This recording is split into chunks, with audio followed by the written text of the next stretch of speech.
kanina, parang konti natin, no? Sabi, inulan daw po. Pero biglang dami. Praise God. So mga kapatid, isang mapagpalang umaga po, subay ng bawat isa. And let us all rise once again to read our worship declaration. Today, I listen to God's word. It empowers me by instructions and corrections, giving me the strength to take the right directions and lead me deeper into the path of godliness. It was sent so I may be complete and equipped to every good work to serve men and to glorify God. Muli, Panginoon, salamat for this one you've given us, Lord. Thank you for the lives, Panginoon, ng mga kapatid ko, Lord God, na bagamat ang iba po, Panginoon, ay galing pa ng trabaho, pagod at puyat, Panginoon, patuloy, Lord, na nilalaan sila, Panginoon, ng oras para sa iyo, to seek you more in their lives, Lord God. We thank you, Father God. Patuloy nga po, Panginoon, na dalangin namin sa umagang ito, tanging mga salita mo lang po ang siyang maihayag, Lord God. Gamitin mo nga lang po ang servant mo today, Lord God, to be the mouthpiece, Panginoon, para ma-express, Lord God, or ma-preach, Panginoon, yung mga salita sa umagang ito. Salamat, Panginoon. Prepare our hearts and minds, our lives, Lord God, to receive your words today, Panginoon. To your lives, glory, honor, and adoration in Jesus' name. Amen. So, pwede na po tayo umupo.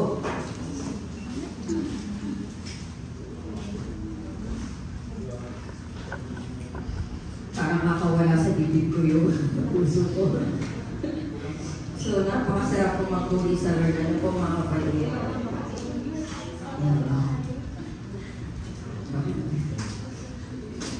So, anong month na po ngayon? June. Nakalahati na yung taon. So, sino na po nakabasa ng ating text for this month? Na matatagpuan po sa Matthew chapter 5, verses 38 to 42. So,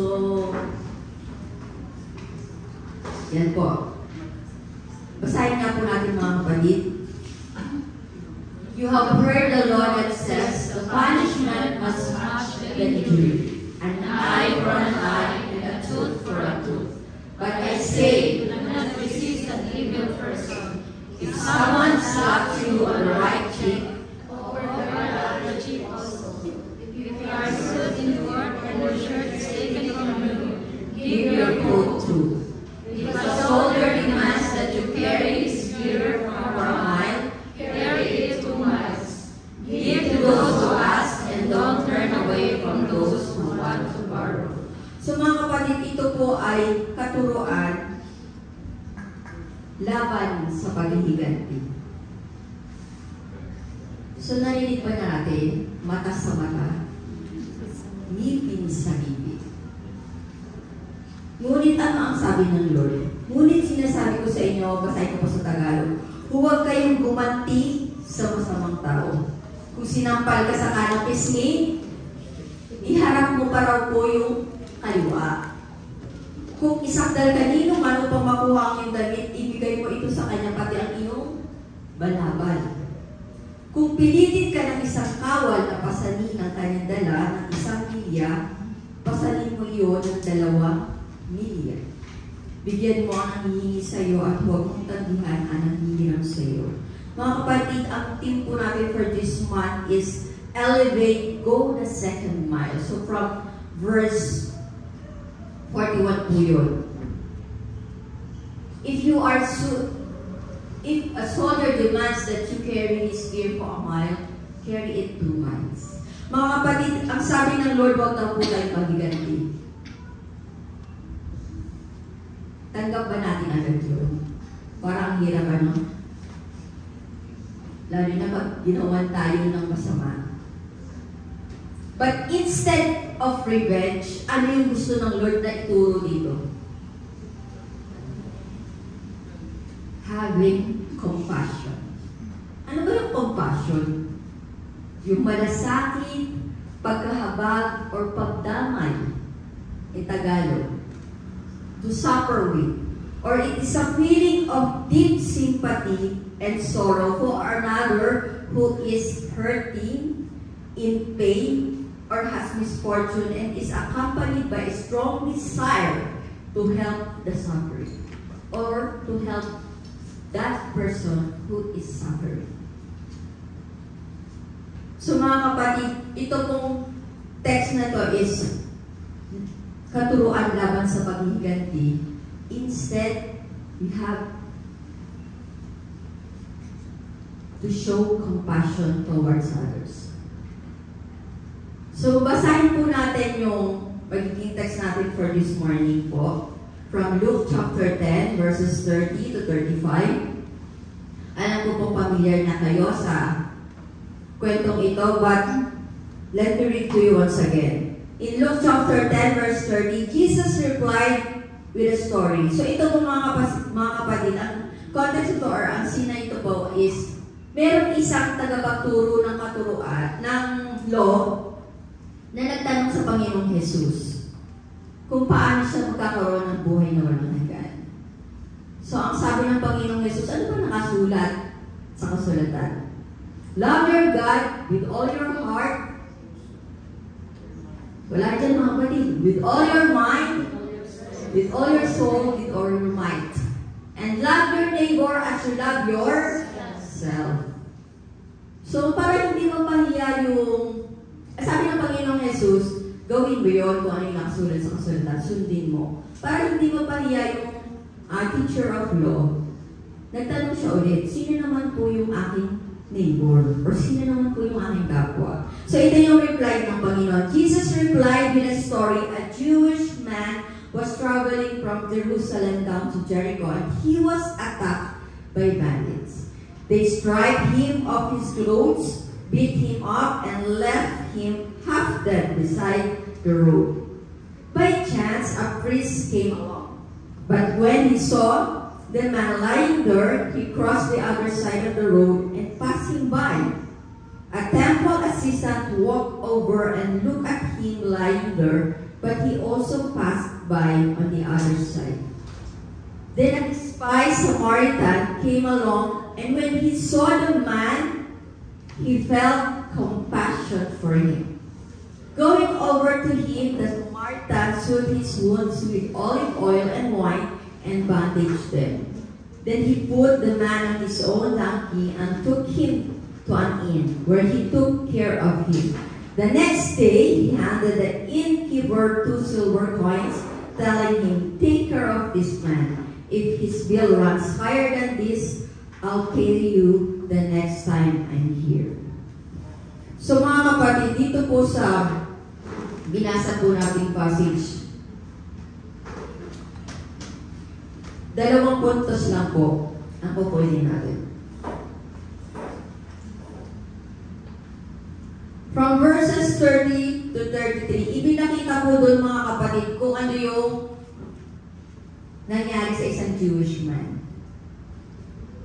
Ano yung nangyari?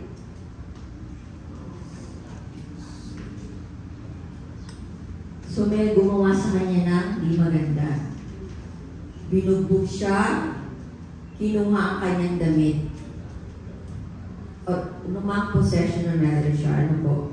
Ngayon mga kapatid, halos patay na siya ng iwanan. Half dead. And then, merong dumating.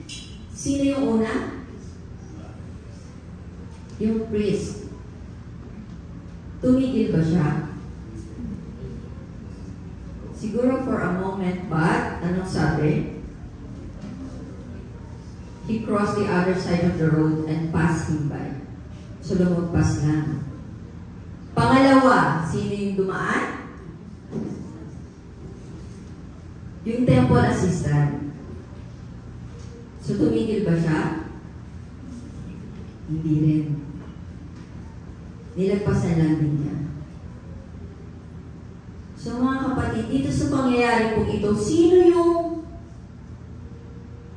dapat sana ay una natin aasahan na tutulong doon sa Jewish man? Di ba yung dalawang nauna? Kasi bakit? Alam nila ang law.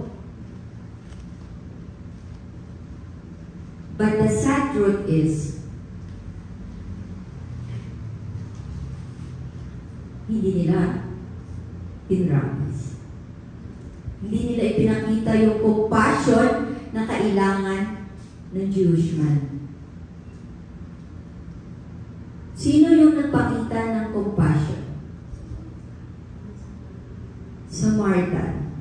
Mga kapatid, alam po natin ang history na ang mga Samaritano hindi sila nakikihalubilo sa mga Hudyo. So, pansinin niyo mga kapatid, sa buhay po ba natin ngayon, meron din ba tayong mga tao na hindi pinapakisamahan?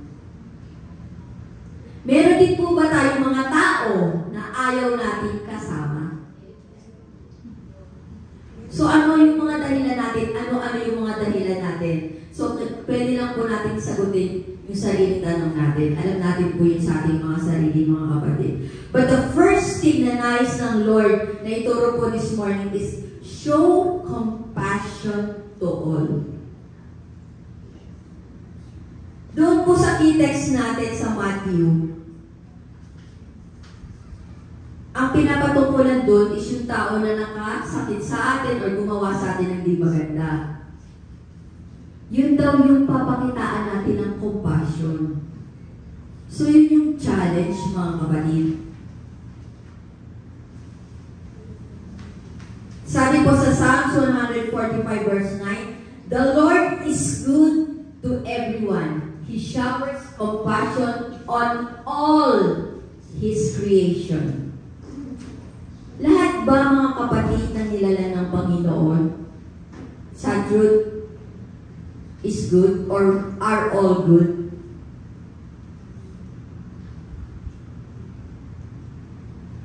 But despite of that, He showers compassion on all His creation. Yung grace ng Lord, yung mercy ng Panginoon, yung kanyang pagmamahal, mga kapatid, yung compassion niya, ibinibigay niya po sa lahat. So are we grateful na walang tinatangi ang Lord?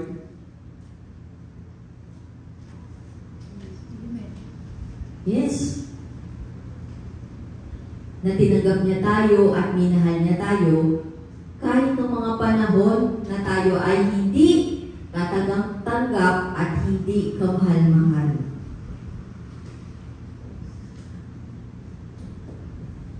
Tingnan mo yung katabi mo. Tanongin mo nga siya, dati pa ba kamahal-mahal ka at katanggap-tanggap ka na agad? Hindi ba, mga kapatid, lahat po tayo ay sinners. Kaya po, we are blessed that God showers compassion on all His creation. Sa Micah chapter 7 verse 19, "Once again you will have compassion on us. You will trample our sins under your feet and throw them into the depths of the ocean." Mga kapatid, ang Panginoon, He showed the greatest compassion for mankind. When? When He died on the cross for our sins.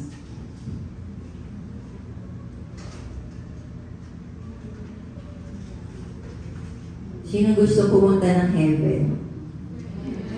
Sino gusto mauna? Wala rin sumundo. So mga kapatid, alam po ba natin kung anong meron sa hell? Gusto po ba natin mapunta doon? Siyempre hindi, kaya nga nawala yung ano, di ba? So mga kapatid, God showed His great compassion towards us when He gave His Son, Jesus Christ, to die on the cross for our sins. Hindi po ba, mga kapatid, compassion ang tawag doon? True compassion po ang pinakita ng ating Panginoon doon. In Luke chapter 15 verse 20, So he returned home to his father, and while he was still a long way off, his father saw his coming. Filled with love and compassion, he ran to his son, embraced him, and kissed him. So saang story ito, mga kapatid? It is from Yes, the prodigal son. Minsan ba mga kapatid, naging prodigal son ka rin? Naging prodigal daughter ka rin? Siyempre, walang exempted sa atin mga kapatid, di ba? Minsan sa buhay natin, tayo yung Diyos. Kasi tayo yung nasusunod. Tayo yung nasunod.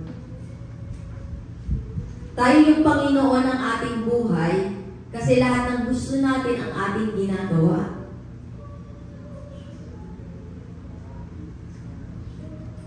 Pero mga kapatid, God showed His love and compassion towards us. Gaya po ng Father dito sa story na to. Malayo pa lang yung anak niya na nagwaldas ng kanyang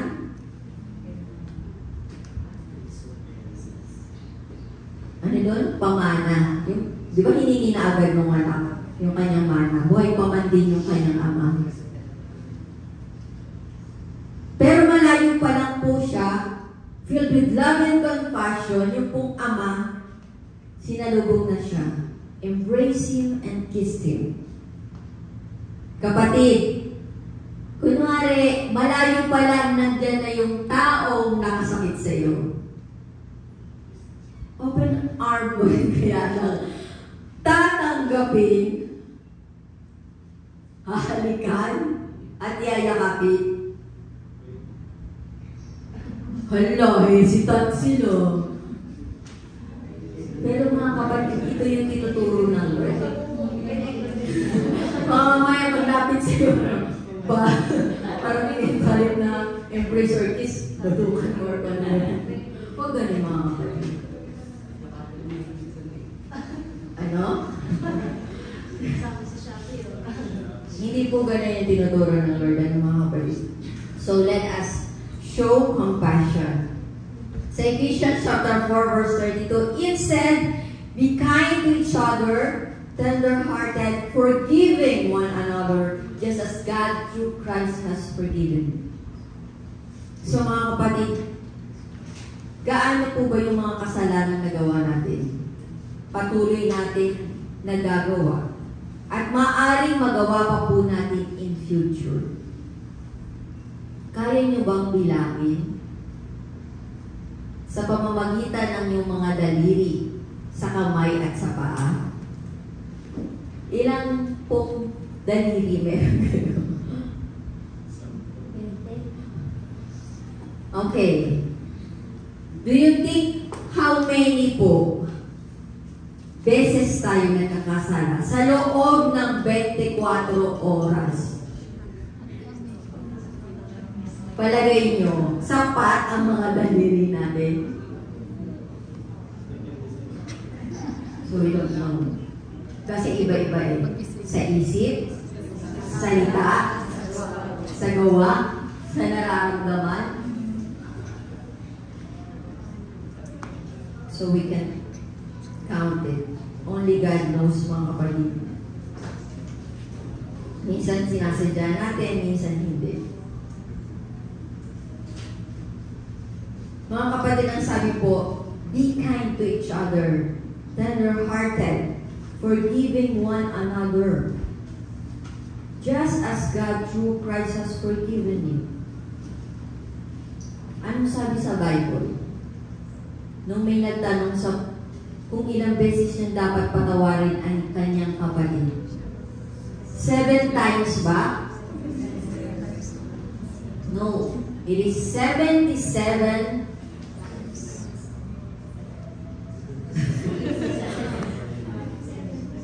times 7.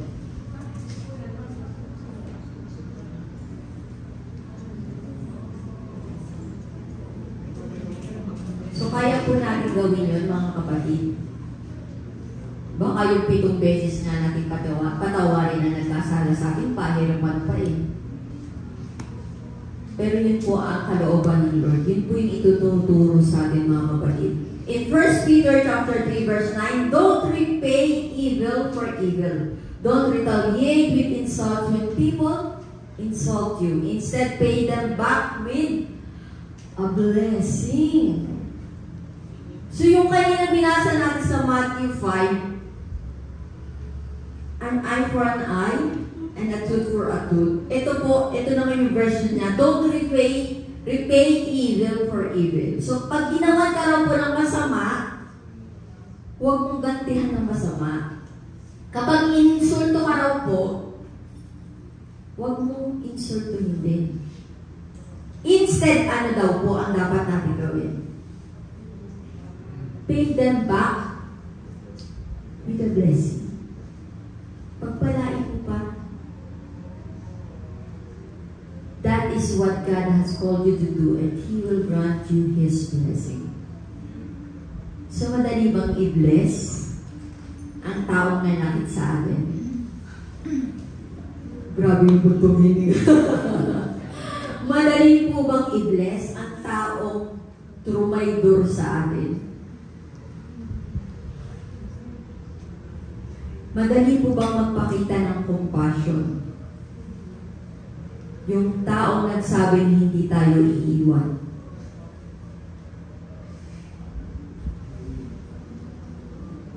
Pero napako yung kanyang pangako.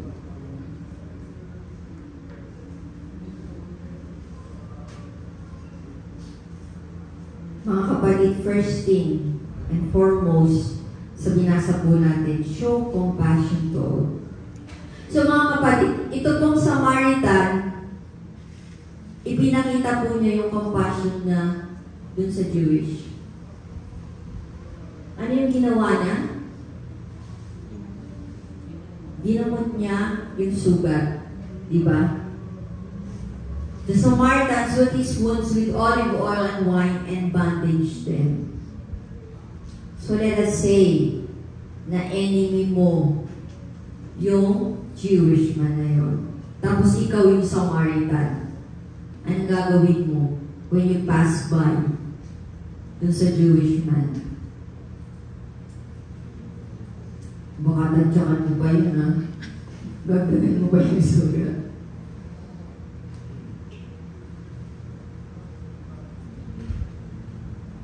Let us show compassion to all, mga kapatid. And secondly,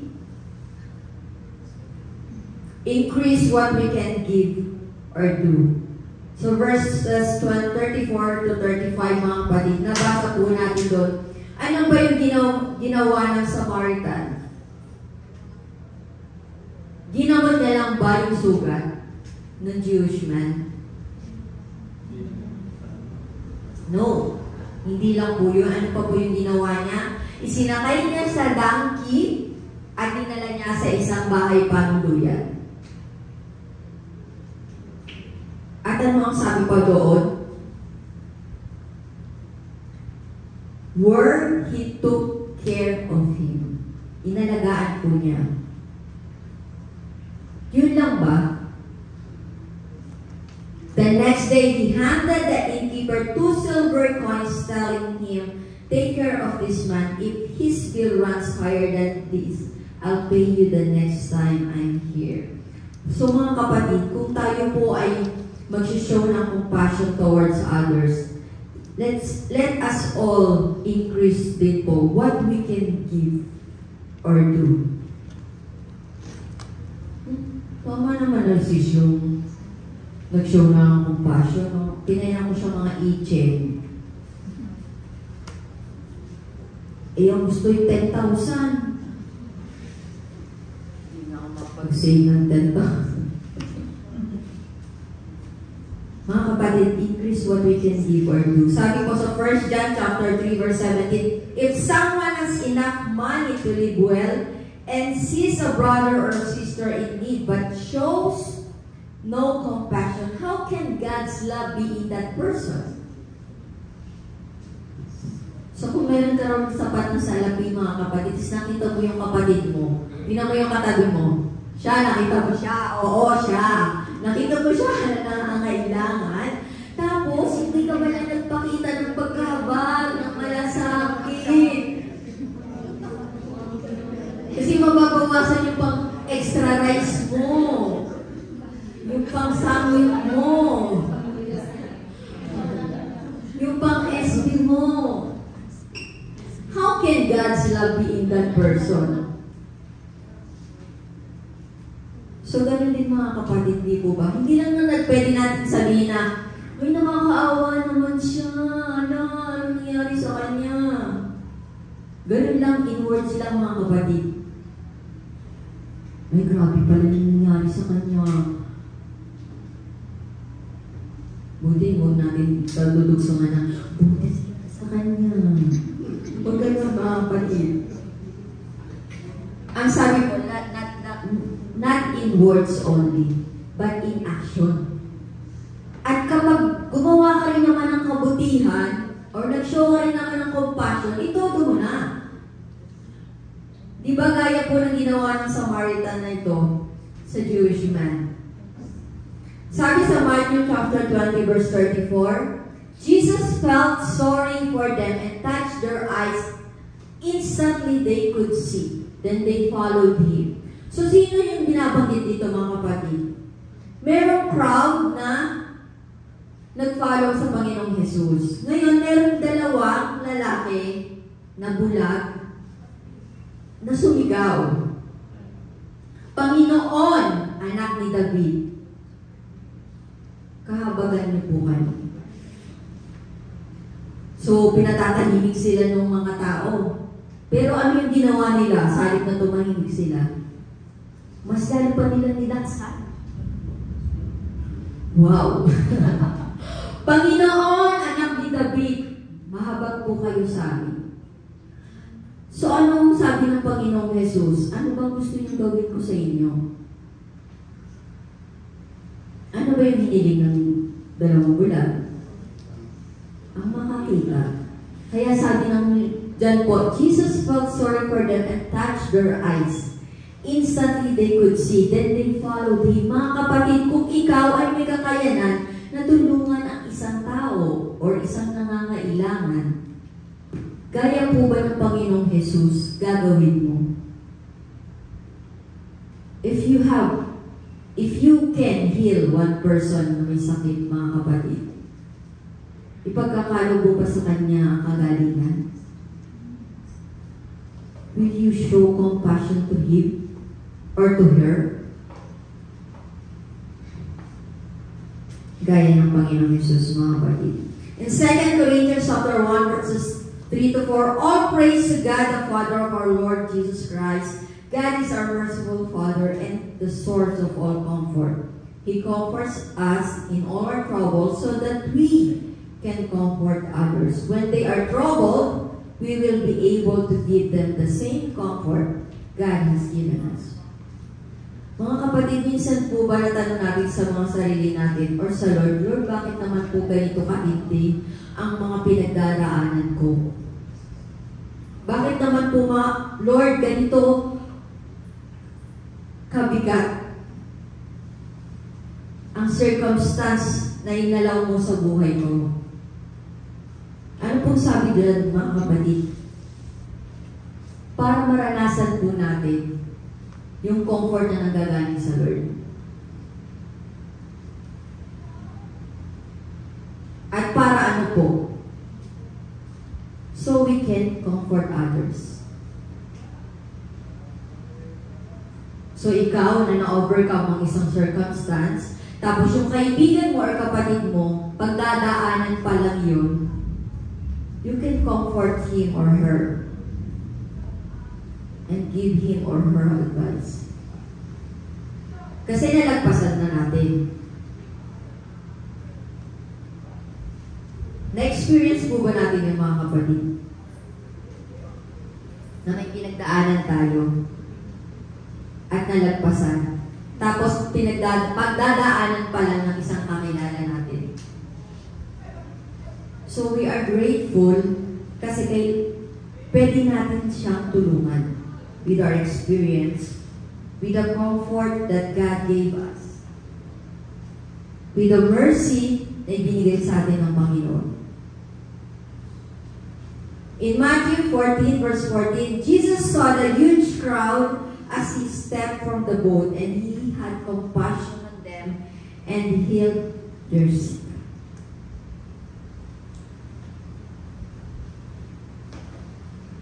Mabasa ba na minsan, or hindi lang naman isang beses po, na maghapong nagpagaling ang Panginoon ng may sakit.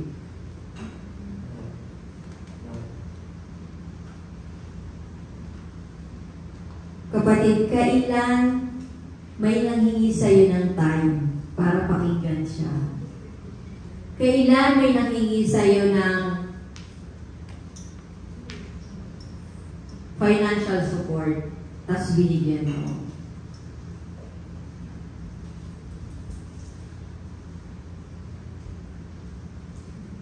Kailan merong gustong umiyak, tapos kinomfort mo?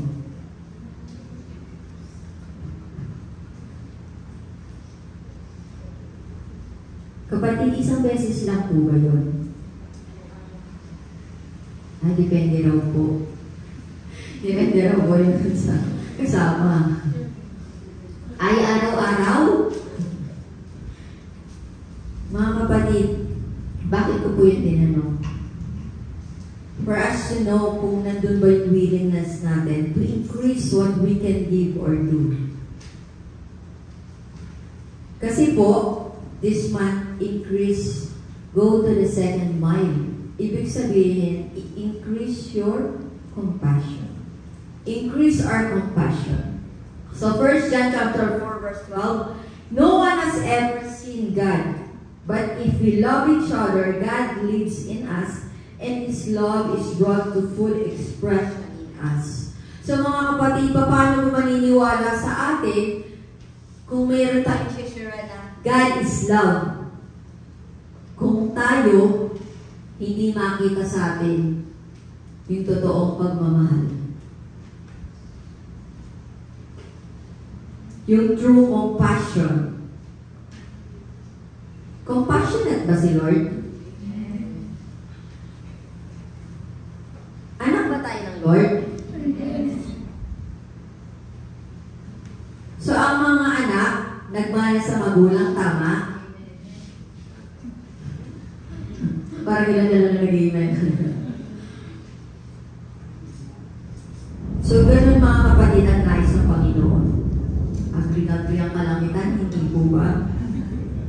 Sabi po sa conclusion mga kapatid, sa Luke chapter 6, verses 35 to 36, basahin niyo nga mga kapatid. Love your enemies, do good to them, and to them without expecting return.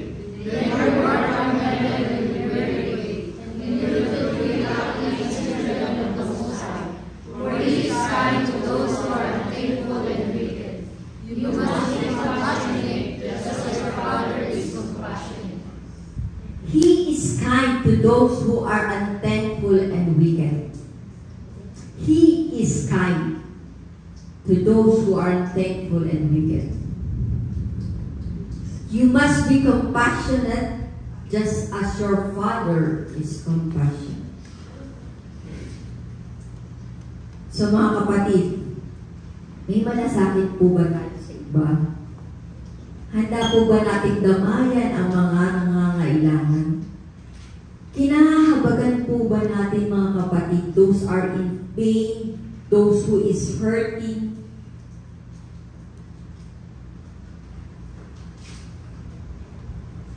So ang nais lang po ng Lord mga kapatid, let us increase that compassion, that true compassion in our hearts. Sige po mga kapatid, tayo po ay mukhang manalangin. Our Heavenly Father, Lord, we praise you and we glorify your name. We thank you, Lord, for this morning. Thank you for your words that has been preached today, Lord God. We thank you, Lord God, for teaching us, for reminding us to show compassion to all, Lord God. No favoritism, Lord. Gaya mo, Panginoon. And to increase what we can do, what we can give to those people, Lord God. Lord, maraming salamat, Panginoon, dahil tunay nga, Lord God, sa bawat araw ng aming buhay, tinuturuan mo kami, Lord God. Mas ipinapakilala mo, Panginoon, ang iyong sarili sa amin, Panginoon ko. Kaya nga po sa bawat araw, Lord God, Mas nakikita namin ang kadakilaan mo, ang dakilang pag-ibig mo, Panginoon, na walang sino mang makakapantay, Lord God. But you wanted all your sons and daughters, Lord God, to be like you, Lord. You wanted us to increase our compassion towards others, Lord. Hindi lang Panginoon sa mga tao na nagmamahal sa amin, gumagawa ng mabuti sa amin, kundi maging Panginoon sa mga tao na nakasakit sa amin, na gumawa ng masama sa amin, Lord God. You wanted us to show compassion to them, Lord. Salamat, Panginoon, sa pagtuturo mo, Lord God, through your words this morning, Lord. Help us, Lord, to exercise them, to exercise it, to practice it in our daily lives, Lord God. By that, Lord, alam namin malulugod ka. Mapapangiti ka namin, Lord God. Magbibigay kagalakan sa iyong puso, Panginoon. Thank you, Lord, and we thank you also, Lord, for the lives ng mga kapatid kong naririto, Lord God. Despite ng sungit ng panahon, Panginoon, pinili pa rin po nila, Lord God, na pakinggan ang iyong mga salita, na sambahin ka sa Espiritu at katotohanan sa lugar nito, Lord God. Panginoon, dalangin kong pagpalain mo po ang bawat isa. Gawin din po ang mga respective families po namin, Lord God. In all aspects of our lives, Lord God. Of their lives, Lord God. Patuloy, Panginoon ko, na ikaw lang matakila, ikaw lang ang maluwalhati, ikaw ang papapurihan, pasalamatan sa aming mga buhay sa araw-araw, Lord God. To you all guys, glory, honor, and praise, Father, in Jesus' name. Amen. So, mga kapatid, before we proceed po sa ating tithes and offerings exhortation, magkaroon po muna tayo ng communion since na today is first Sunday of the month. Makikisuyo po mga kapatid sa ating bread and wine.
In 1 Corinthians chapter 11, verses 23 to 26, verse 23, sapagkat ito ang turo na tinanggap ko mula sa Panginoon at ibinigay ko naman sa inyo.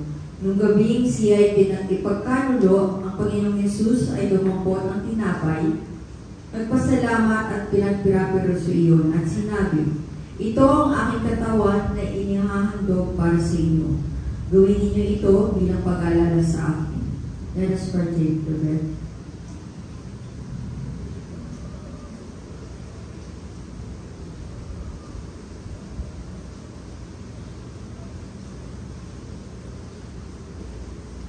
Verse 25, matapos magapunan, dumampot din siya ng kopa at sinabi, ang kopang ito ang bagong tipan na pinagtitibay ng aking dugo. Tuwing inumin ninyo ito, gawin ninyo bilang pag-aalaala sa akin. Sapagkat tuwing kakain kayo ng tinapay na ito at iinom sa kopang ito, ipinapahayag ninyo ang kamatayan ng Panginoon hanggang sa kanyang muling pagbalito. Let us pray to God. Aming Diyos na banal, makapangyarihan sa lahat, Panginoon, I thank you, Lord God, for this moment you've given us, Lord, to commemorate, Lord God, to remember the sacrifice, Panginoon, na ginawa na aming Panginoon Jesus sa krus ng Calvary, Lord God. Salamat, Panginoon ko, sa unfailing love mo, Lord God, for your great compassion towards us, Lord God, to all mankind, Panginoon. Salamat, Lord God, sa pagkalaw mo ng iyong bugtong na anak to redeem us, Lord God, to give us eternal life, Lord God. Lord, salamat, Panginoon, sa mga kinain at ininom namin simbolo, Lord God, ng katawan at dugo ng aming Panginoon Jesus, Lord God. Tunay nga, Panginoon, na ito ang kalooban mo, Lord God, sa inyong mga anak, Panginoon ko. Patuloy na magpapasalamat kami at magpupuri at magpapadadakilain ka, Panginoon, at luluwalhatiin sa iyo, Panginoon, sa iyong pag-ibig na ito na kita mo, Panginoon, sa amin, Father God. We thank you, Lord God. We glorify your name, Panginoon. To your lies, glory, honor, and adoration, Father, in Jesus' name. Amen.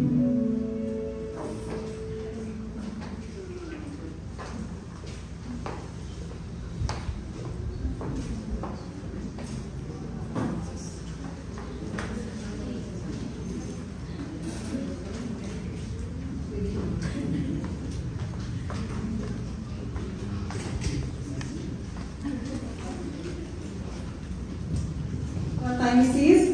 9. Okay, so bukas na tayo sa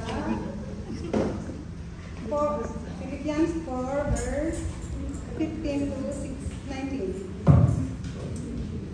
Sabi ko dito, moreover, as you Philippians know, in the early days of your acquaintance with the gospel, when I sent out from Macedonia, not one church shared with me in the matter of giving and receiving, except only you. For even when I was in Thessalonica, you sent me aid again and again when I was in need. Not that I am looking for a gift, but I am looking for what may be credited to your account. I have received full payment, and even more I am supplying. Now that I have received from Epaphroditus the gift you sent, they are a fragrant offerings, an acceptable sacrifice, pleasing to God. And may God will meet all your needs according to His glorious riches in Christ Jesus. So sabi ko dito, di ba? Yung sa mga nakaalam ng salita ng Panginoon, di ba? Let us, yung magbiga, yung sabi ko, we are in the tithes and offering. Ang tithes kasi is giving yung 10% of what you have. Di ba sabi nga sa Malakay 10, for God so loved the world that He gave His only begotten Son. Ibig sabihin na, yung mga pag-attend nyo lagi every Sunday is pumapasok sa puso nyo, hindi lang sa naririgat na ano lang. So, sabi dito, bring the whole tithes into the storehouse that they will be put in the house. Test me. Sa mga bago, test God, and you will see kung gaano mabuti ang Panginoon. Pero sa mga matagal nang naglilingkod sa Panginoon, di ba? Yung makikita natin na in everything we do, God give us everything. God supply all our needs. And sabi dito na, He is not looking for a gift. Kasi everything is His own. Pag-aari niya lahat ng bagay.